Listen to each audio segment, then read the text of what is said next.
MRecktv. Peace, world's M.Reck for MRecktv. We got breaking news. Salute to the Wreck Mob.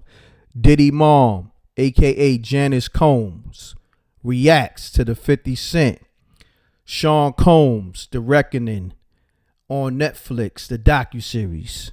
She starts, I am writing this statement to correct some of the lies presented in the Netflix Sean Combs The Reckoning, released on December 2nd, 2025.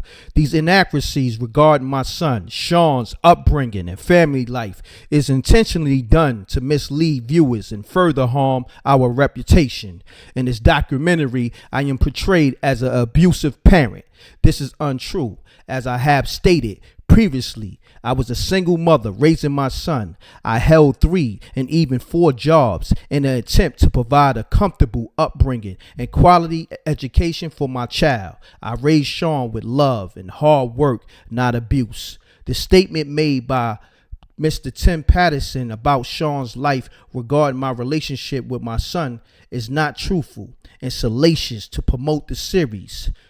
To the contrary, I love and matured Sean. My memories of Sean growing up are one of a respectful and a diligent child and teenager. Sean has always been industrious, goal-orientated, overachiever. Moreover, the allegation stated by Mr. Kirk Burrowes that my son slapped me while we were conversing after the tragic City College events on December 28th, 1991 are inaccurate and patently false. That was a very sad day for all of us. For him to use this tragedy and incorporate fake narratives to further his prior failed and current attempt to gain what was never his, bad boy records, is wrong, outrageous, and past offensive. I want to ask you this. Go ahead. Do you have any regrets on that Cali trip with Biggie? Oh, you just went right on into it, right, man. You went like this jugular, man. Yeah. Oh my God. I had to, Playboy, because they're gonna think I'm playing with you. They're gonna think, oh, Wreck cool with them. Wreck ain't gonna ask him the tough questions. Man. You know? Yo, Wreck, I ain't got nothing but regrets behind that shit, man. You know, like it's a lot of things that happened in my life, in my personal life, you know, as far as losing a lot of money and legal fees, losing my job, having to fight through arbitration to get my job back. And the fact that I had to help I guess, one of the world's greatest rappers out the car when he'd been mortally wounded, shot, and dead, man. You know what I'm saying? Yo, now that I'm not busy, I never really, looked at it that was being a big thing because I always kept myself busy after that. Yeah. You know what I mean? Got you. Going from one job to the next job so people won't feel my pain. And, always in the, streets and shit like that. Like I told you, Rep, the street light was my lamp and the curb was my pillow. You know what I'm saying? I was running in between, making sure my kids knew it was right, eating in there, fixing them food, making sure they're right. I go to their house, fix, meal for 3 days. Sunday, I'm making 3 different kinds of meats. They're telling their mother, yo, I make a big pot of vegetables. All you gotta do is either cook rice or some mashed potatoes with this doing the week. You understand what I'm saying? Yes, sir. Sir, I'm doing that, getting back in the streets so I can make this money. Because I went from the same gang to sticking the family. But to answer your question, not to jump around with this shit, man. Yo, you just don't know that the arbitrations and all the shit I went through, to save my job and try to keep my job, the money I spent through that shit, and the fact that, who it is, I knew this shit was going to go down. I knew this shit was going to happen. I told everybody that it was going to go down and it was going to happen.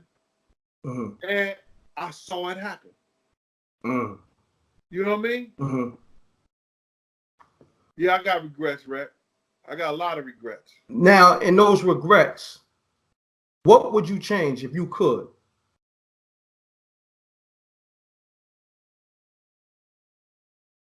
I would say going out to Cali, period.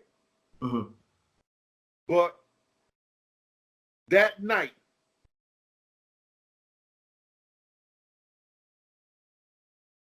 After I talked to Puff, after I talked to the niggas in the inside, and I told Big and them these niggas was coming to get us, I should have said, yo, f y'all niggas, y'all gonna see. One of y'all niggas ain't gonna make it back. So if you would have said it, if you would have said it in that tone, you think they would have got it? You know what they would have did because they minds, Their egos in their minds, they would have tried to blame that shit on me. So let's get this clear. That's one of the reasons, prime reasons why you did go, because you didn't want to have that, I guess, regret not going and something happened too, when you could have probably prevent, you know, whatever you could have prevented. But let's put this in perspective.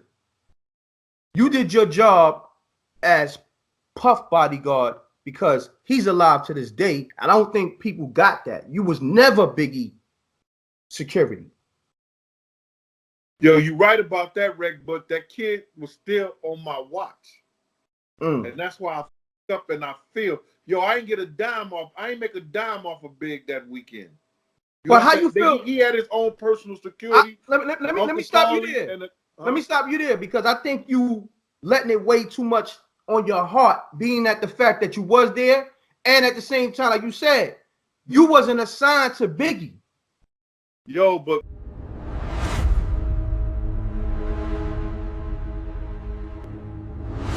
Let's go to the beginning, man, because people know your face from being one of the founders of Fubu, correct? Right. When that LL shit came out, that's when it ballooned to like 350. Oh my God. You know what I'm saying? So by 99, we was making like $350 million a year. We gonna get into that, but let's go to your story. Keith was the thug. He was the thugged out nigga in Fubu. He was a street nigga. And I grew up that way because I didn't have. But if I seen somebody else that had and I ain't have it, I would take it. This is it, 2-bedroom joint. You know what I'm saying? Wow. Don't look too much different. Bathroom, this is my room right here. Damn, you was right here, literally? Yeah, nigga, I used to open the door, yo, nigga, what's up? That's where I came from, my nigga. How it feels? It felt good, bro, it felt good. Like to come from this. Cause you know what it is? When I was living over here, I was on welfare. I put the food stamps down. As soon as I hear the bell on the door, I'd be like, look, I gotta get something else. You know what I'm saying? Because I didn't want nobody to see me with the food stamps. What's going on, Reck? It's Dr. Keith C. Perrin Jr.